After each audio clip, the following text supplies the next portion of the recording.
Baho naman dito. Papakla! Jack! Jack! Oh!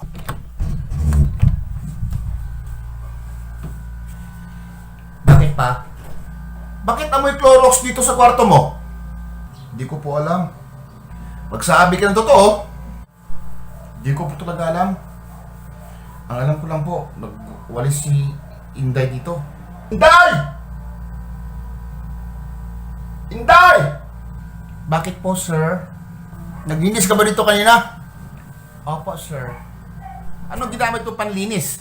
Walis po. Bakit amoy Clorox dito? Kasi naman tong si Jack po, sir. Gusto niyang hawakan ko daw yung Yung bote po ng Clorox. Ano? Kala ko ba nagulis ka lang?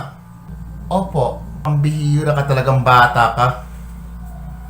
Nasira na talaga yung ulo mo eh.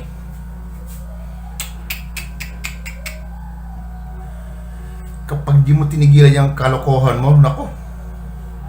Ikaw, Inday. Tigilan mo na yung ginagawa nyo, ah. Kalokohan yung ginagawa nyo. Isisanti kita. Ay, naku po, wag naman po. Wala na po ako ibang mapapagtrabahuan. O sige na, trabaho ka na. Ikaw, Jack.